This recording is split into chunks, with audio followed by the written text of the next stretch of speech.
Whatever you do at this crossroads, don't speak. You're in the same situation again. Hands shaking, heart pounding, one click from a regret that will haunt you for days. But whatever you do at the crossroads, don't speak. By the end of this, you get the 60-second move that stops the text, stops the regret, stops the same fight again. Jung left us a map of all the mind's traps, and we'll walk it together. In the middle of this video, you'll have a moment where this just clicks. You'll feel it in your chest. I can't explain why, but you'll know it when you get there. I'm your guide. Your consciousness is the map. Your ego is where you're standing. Learn the difference, and you'll stop getting lost in the same argument. First, find your signals. You say, I don't know, but your body already knows. Signal 1, tight chest. Signal 2, clenched jaw. Signal 3, rushing thoughts. Don't fight them. They're signposts showing you something is there. Let's do a live scan. I'll count to 3. 1, check your chest. Tight or loose? 2, check your jaw. Clenched or soft?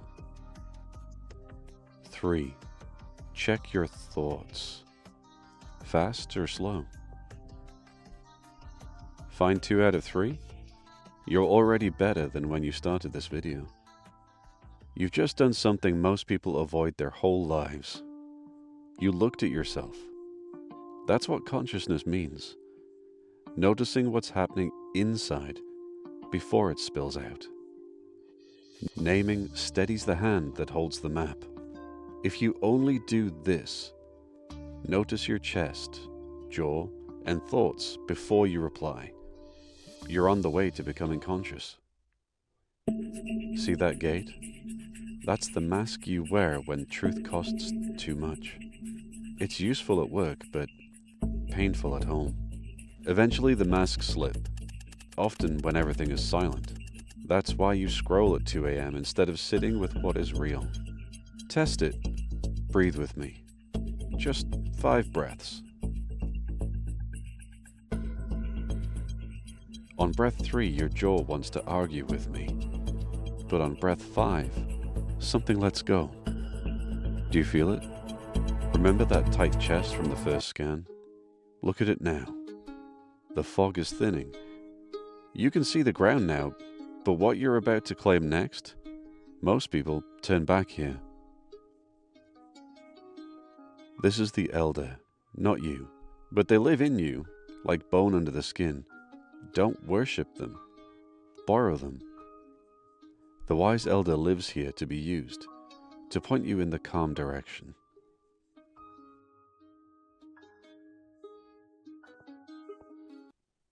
Did you see the difference? When the text came, you answer as the elder, not as your panic. This week, borrow the elder once, just once, and practice using them for your advantage. You'll know when.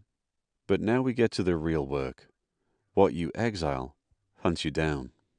I'll say that again. What you banish away comes back to haunt you. Think of someone who drives you crazy right now. Don't say their name out loud. Just picture their face.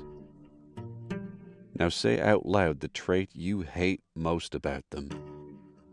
Are they controlling, selfish, stupid, defensive? That word you just said?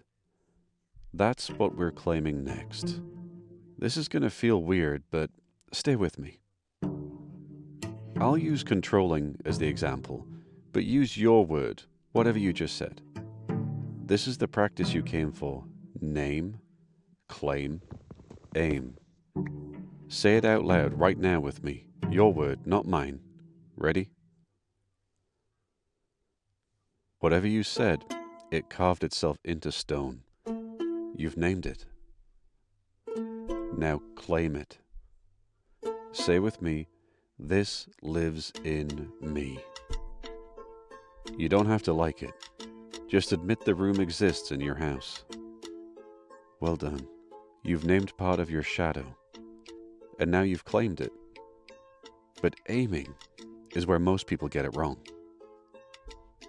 You found your shadow part and said, yes, that's mine. Now we're going to use it, but gently. This step is called aim. It just means use your power on purpose, in a tiny, kind way. Let's pretend your word was controlling. That's not bad. It just means you like things clear. So instead of trying to control everything, you'll use that power to make 2 clear requests. On the dark side, your old way, your boss writes, "Can you finish the project by Monday?"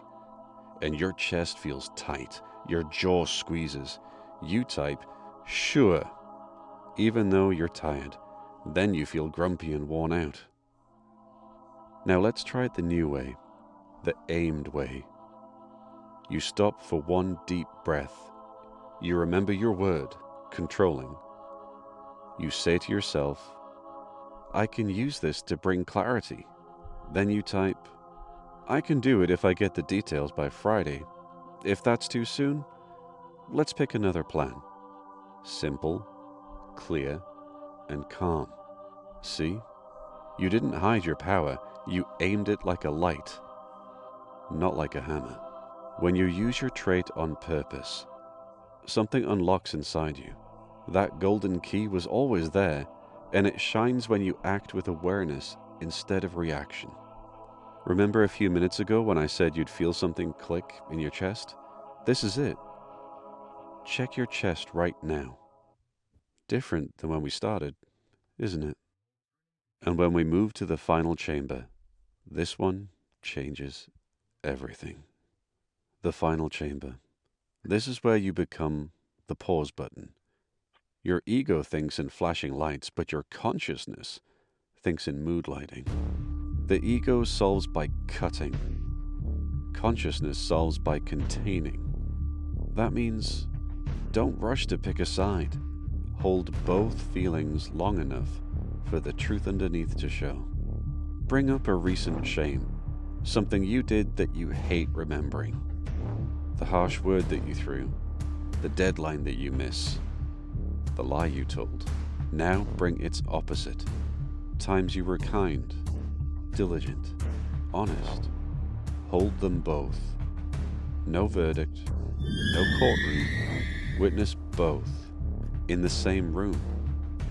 60 seconds. Stay with me. Breathe in.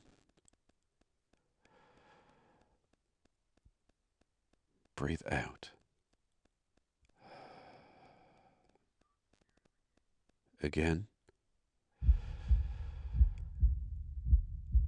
And out. Your jaw wants to clench. Let it. Keep going. And out. You'll want to pick a side. Don't. Almost there. Notice what's shifting. Last breath. In. And out.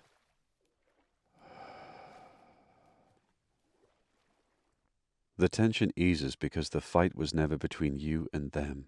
It was inside you, cutting yourself in half.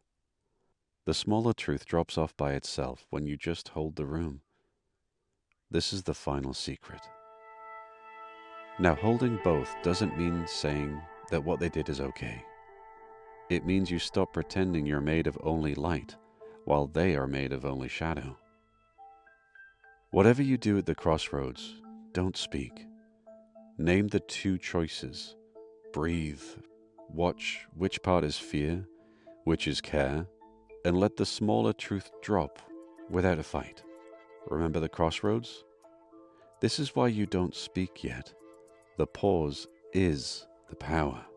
This isn't about becoming enlightened. It's about becoming whole and conscious.